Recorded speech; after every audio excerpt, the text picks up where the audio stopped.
Hi, if you want to completely disable Siri on iPhone 16e, then of course go in your phone settings and here start scrolling down to find Apple Intelligence and Siri section.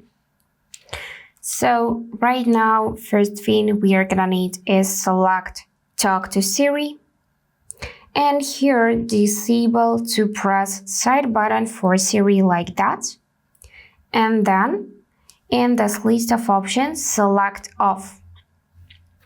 Then simply use this back arrow to save changes. So go back. Also here turn off to allow Siri when locked. And confirm that you wanna turn off Siri. Now let's check it.